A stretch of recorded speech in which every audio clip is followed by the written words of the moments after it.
Whew, let's hope my camera makes it through this one and that you can't hear my brother moving in the background. Hello everyone, welcome to the final part of 2019 Favorites Week. I'm Sam Mosher, I love sharing music, and that's why I bring to you today my top 50 albums of 2019. You know what an album is, and you know there were a lot in 2019, so here are my 20 honorable mentions, scrolling by now, and reasons why I liked them.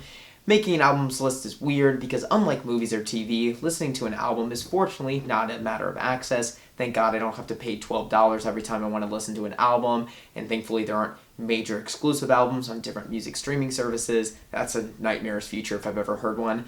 Rather than money or exclusivity, the biggest problem with music is time. There's too much to listen to. So I really tried my best listening to tens of thousands of minutes, according to my Apple Music statistics, to find the very best music of 2019. But still, I'm sure I missed something, so let me know if I did miss anything in the comments. If you want to check out any of these albums, whether in the top 50 or the honorable mentions, check the video's description for links to a song from each album, as well as the album's name and the artist.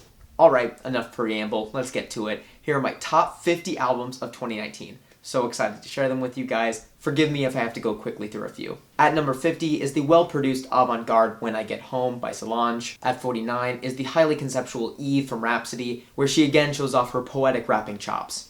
At 48 is the Big-Hearted Pony from Rex Orange County. Sure, it's a little cheesy, but O'Connor's optimism definitely won me over, and it has some nice, grandiose instrumental touches. Next, at 47 is the grimy Nothing Great About Britain from the political and punk-inspired rapper Slow Tie. His bars are clever, funny, and timely, proving he's definitely a young rapper to watch. Speaking of funny rappers, Anger Management from Rico Nasty and Kenny Beats takes the 46th spot. Rico is only getting sharper as a rapper, and pairing with one of the hottest producers right now created some bumping tracks. Much less aggressive is my 45th pick, Forever Turned Around by indie folk outfit Whitney. I love the songwriting, love the recording, it's the perfect rainy day album. Speaking of songwriting, Born Hot by Farren comes in at 44, blending elements of indie rock and catchy pop punk. I love Chris's overly emotional writing, his honest and funny lyrics, and his tackling of anxiety and his insecurities. At 43 is the finally released Bait Ones from the elusive producer himself, Jai Paul. Yes, as the title implies, this collection of unfinished songs and demos is technically more than 6 years old, but officially released in 2019, the material still feels like it's from the future. His blending of R&B, pop, and electronic music is still fresh and exciting, and I can't wait for his first real album, if it ever comes out. Coming in at 42 is the candid Any Human Friend from indie pop rocker Marika Hackman. Not only are these songs catchy, but they're funny and often brutally honest about Hackman's thoughts on sexuality and relationships. I mean, come on, I'm sure you can guess what Han Solo is about. Another singer-songwriter takes the 41st spot, Jason's Anik Ko. Her brand of guitar-heavy indie rock shines on this record, and the bedroom pop production is great. At number 40 is the bangin' South Florida rap album Zoo from Denzel Curry. This is Denzel's most immediately gratifying release yet, complete with great hooks, production, and beats ready for the gym or the club. Up next at 39 is one of 2019's weirder albums, Malibu Ken, a collaboration between rapper Aesop Rock and producer Tobacco. These two pair together so well, with Aesop's impressive lyricism fitting Tobacco's woozy electronic production like a glove. At 38 is the soulful R&B record Jimmy Lee by Raphael Sadiq. Named after Raphael's brother who died of a heroin overdose, this album is an emotional reflection on family, addiction, and mass incarceration. Next at 37 is the first of many great pop records on this list, Pang by Caroline Polachek. Polachek's vocals really stand out in the genre's crowded field, and the variety of pop influences make for a very fun listen. A different kind of pop is represented by my 36th pick, 1000 gecs by 100 gecs. My favorite experimental pair from St. Louis, hell yeah, broke out in 2019 with their weird, abrasive, and sticky mix of pop music that incorporates dubstep, emo, ska, and more. There isn't much out there like 100 gecs, and that's what makes them so special. Another experimental group takes the 35th slot, Injury Reserve, with their self-titled album. While not nearly as experimental as 100 gecs, Injury Reserve is still one of the most exciting rap groups around. The album has weird bangers, introspective tracks, and great features, and I can't wait to see where Richie, Groggs, and Parker go next. One of today's biggest rap groups, Brockhampton, comes in at 34 with Ginger. It's their most emotional and low-key release to date, but the themes of religion, loneliness, and mental health give it a cohesion that isn't common on a Brockhampton record. And of course, there are some catchy songs on it too. At 33 is the soulful debut solo album Jaime from Alabama Shake's powerhouse Brittany Howard. I don't know if anyone doubted it at this point, but this album really proves Howard as a versatile rock star who can get people on their feet just as easily as she can move their heart or soul. Speaking of great songwriters, Stella Donnelly's Beware of the Dogs takes my 32nd spot. Stella's voice is so charming, both literally and in her lyrics. This folk album is a funny and confident takedown of Why Men Suck, and I highly recommend listening to it. Next at 31 is Danny Brown's 5th album, You Know What I'm Saying. While not as chaotic or party-ready as some of his previous work, this album shows Danny maturing with a shorter, still hilarious album that is excellently produced by Q-Tip. Speaking of great production, Andrew Bird's My Finest Work Yet is my 30th pick. This album was recorded with Bird and his full band in the same studio, leading to an organic and vibrant experience that sounds like you're there with the musicians. And the political subject matter in the lyrics only makes the whole thing better. Another well-produced album comes in at 29, Local Natives' Violet Street. The band's harmonies, instruments, and melodies really pop on this record, and the flow of the album is just so satisfying. At 28 is the epic, emotional Ghosteen by Nick Cave and the Bad Seeds. Following the tragic loss of Cave's son, this album is a powerful, beautiful journey through grief that is as full of sadness as it is a sense of life. At 27 is the surprisingly experimental Hi, This Is Flume, the mixtape from electronic producer and DJ Flume. This album is like a good road trip. It flows great with no disruptive stops, and the roadside attractions like Guess, Slow Tie, JPEG Mafia, and Sophie make the trip even better. Another surprising release from a producer is James Blake's Assume Form, my 26th pick. Blake really shines as both a producer and a solo artist on this record. He expertly utilizes the guest features, especially Andre 3000, Rosalia, and Moses Sumney, and his solo tracks shine with romantic and introspective lyricism. And of course, when it comes to songwriting, it's hard to ignore a release from The National, which is why I Am Easy to Find is in my 25th slot. This album will make you cry, it will get your blood pumping at key moments, and it will leave you feeling moved about the power of human connection. The band really brings these songs to life, and God, if you really want to cry, watch the great Mike Mills short film. It's on YouTube. I was watching it this summer on the treadmill, and I was crying. It was so embarrassing. But next, at 24 is my favorite of the two Big Thief records from 2019, Two Hands. This gritty and grounded folk record is brought to life by Adrienne Lenkert's uniquely raw vocals, her poetic songwriting, and the band's great instrumentation. At 23 is the long-awaited 4th album from Vampire Weekend, Father of the Bride. Mixing elements of 70s rock, indie pop, country, folk, and more, it's a different, more varied sound from the band, but their complexity is most certainly still there. The bright, joyous music contrasts with heavier subject matter like romantic strife and climate change, producing an album that further proves Vampire Weekend is one of today's best bands. Coming in at 22 is my favorite jazz record of 2019, Trust in the Lifeforce of the Deep Mystery from The Comet is Coming, which has the same band leader as Sons of Comet, which you may remember from my 2018 albums list. The UK really has an amazing jazz scene, and this album's cosmic jazz sound, which mixes psychedelic and funk influences, is so good. At 21 is one of the all-time great live albums, Beyonce's Homecoming. Recorded at the already legendary 2018 Coachella performance, this album is excellently recorded, shows off Beyonce's incredible lineup of hits, and proves Beyonce's basically unmatched stage presence without the listener even needing to see her. Kicking off our top 20 is 2019's best pure R&B record, Legacy Legacy by poet Jamila Woods. Woods really flexes her songwriting talent on this one, as each song is inspired by and dedicated to a famous artist of color. And the production is so soulful too. At 19 is the buzzing Bi-Mental from Mexican rock band La Butcherettes. It's an invigorating album that mixes punk and garage rock sounds, performed excellently by frontwoman Terry Casillo. The album's subject matter confronts violence and Terry's bipolar mother. To put it simply, it's one of 2019's best rock albums. Another great rock record is my number 18 choice, Mannequin Pussy's Patience. It's a concise pop-punk record that mixes catchier anthems with harder punk cuts, and frontwoman Marissa DeBeese pulls it off effortlessly. The guitar riffs are also killer on this album. At number 17 is my pop princess, Carly Rae Jepsen, and her 4th studio album, Dedicated. Every time I listen to it, which I've done a lot, I think, is this better than Emotion? And ultimately, no, her cult classic is still better, but the fact that I think Dedicated even comes close is a testament to how good it is. The hooks are as sticky as ever, her brand of big-hearted, earnest pop songwriting is still lovable, and the loose concept, which follows the rise and falling apart of a relationship, makes for a great album. Next, at 16, is the self-titled album from Purple Mountains. Purple Mountains, for those who don't know, is the newest indie rock project from the Silver Jews David Berman, who some may know tragically passed away only weeks after this album's release. It's a huge loss, and the genius songwriting on this album is just one of many reasons why Berman is dearly missed. It's funny, brutally honest, and often extremely depressing, while still maintaining an often catchy and upbeat sound. Don't miss this one. Rest in peace, David. At number 15 is one of the most surprising albums of 2019, Thank You Next, from pop superstar Ariana Grande.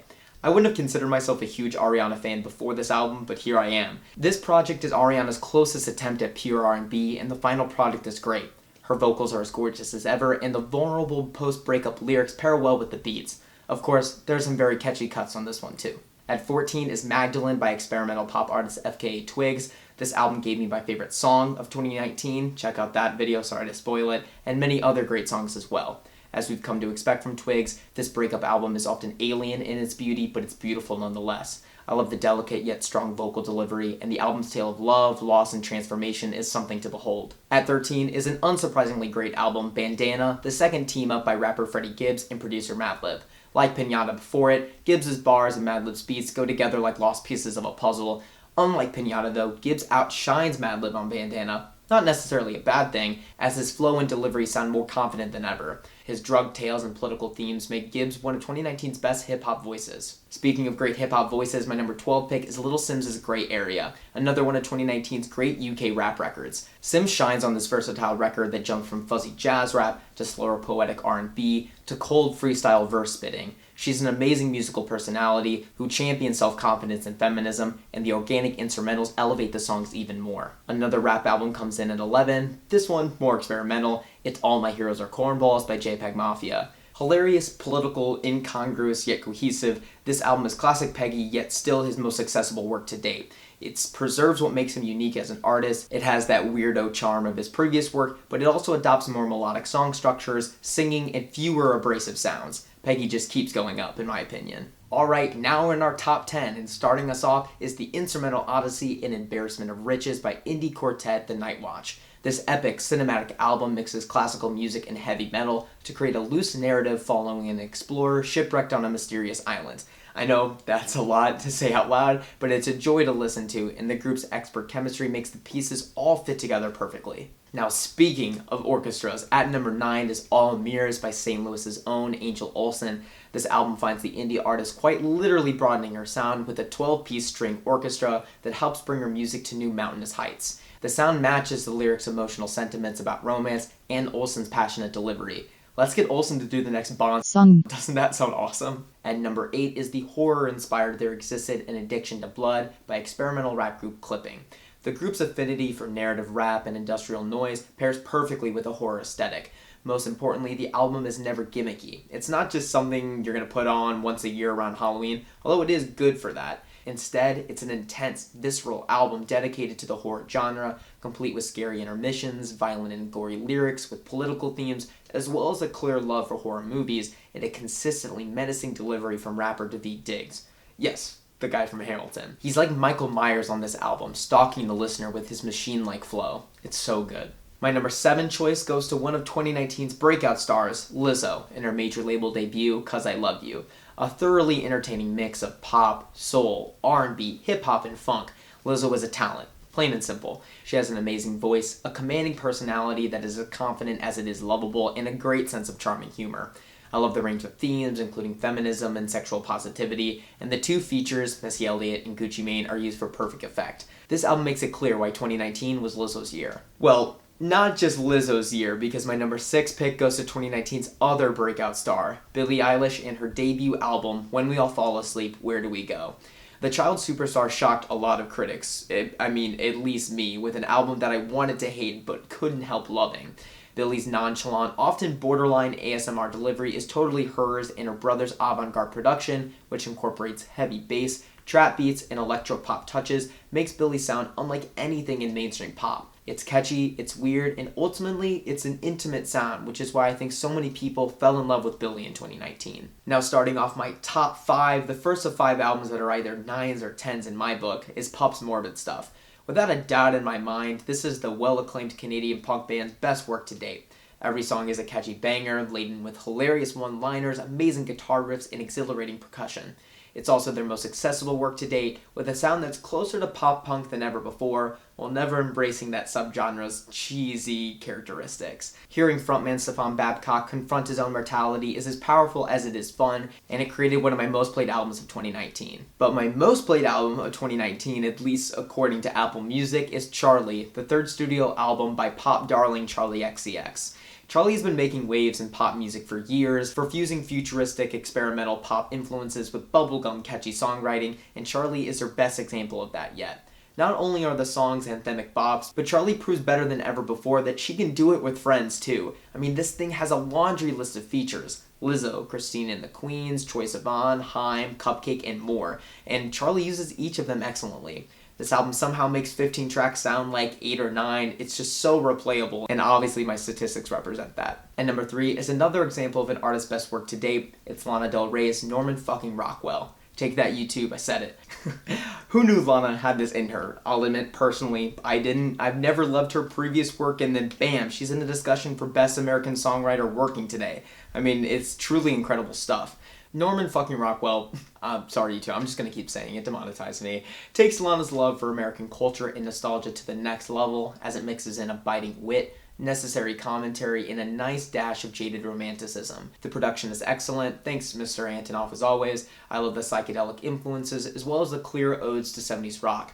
Take this one to the bank, folks, check it out because it's truly amazing. Now my number 2 choice might get me in trouble, but I'm gonna say it anyway. Another example of an artist's best work to date is Igor by Tyler, the Creator. Now, I love Flower Boy, it's one of my favorite albums of 2017, but Igor has that beat in terms of proving Tyler's talents as a songwriter, producer, and performer. This is his most overt pop record to date, as it mixes in electronic, funk, soul, and R&B elements to create a breakup album that is as emotional as it is catchy and fun. This album's narrative is aided by a track-to-track flow, and the vocal manipulations help immerse the listener in the story of a man falling in and out of love. With this album, I can get lost in the groove of songs like I Think, or the melancholy of tracks like Are We Still Friends? And you know, that just means I'm going to keep listening to it over and over again, just like I did in 2019. That's why it's my number 2. But at number 1, without further ado, I have it right here on vinyl like I did last year's number 1. It's Titanic Rising by Wise Blood. It's funny, when Movies came out, one of my favorite singles of 2019, I texted my brother, and I'll pull it up here. I texted him because of how amazing that song were in the previous singles. I texted him, Titanic Rising is going to be my number 1 album. And I wouldn't keep it here just for the sake of the meme, but I mean, sure enough, it is. It's just that good. It's Natalie Merring's stirring masterpiece, an emotional ode to losing yourself as an adult and trying to find yourself again in the sinking ship that is life. The music excellently meets Natalie at that level, as the grand orchestral instrumentation is enough to still induce chills after so many times listening to it. The album is full of show-stopping ballads like A Lot's Gotta Change and Movies, soft rock jams like Andromeda and Every Day, and folky ballads like Picture Me Better. And no matter what, you're gonna get an amazing song. Jonathan Rado's 70s-inspired production is a perfect pairing with Natalie's classically trained chamber pop voice, and what? Can I lavish any more praise on this thing? It's my favorite album of 2019. It's amazing. Please go listen to it. Again, Titanic Rising by Wise Blood. And yeah, there we go. 2019 Favorites Week is over. I hope you had as much fun as I did. What were your favorite albums of 2019? Let me know in the comments of this video or on social media. You can find me at Sam Scott Mosher. If you liked any of these videos, give them a like, share them with a friend, or just, most of all, check out any of the things I've recommended. These albums are great, the songs are great. If you want to hear my picks from either, I have my Best of 2019 playlist available through links in the description for Spotify and Apple Music. And the films and TV shows, of course, are great too. 2019 was just a great overall year for entertainment and a bad one for pretty much everything else. And on that note, let's hope for an even better 2020. I wish you all the very best. It really means so much to me that you watch these. I love you. Goodbye for now.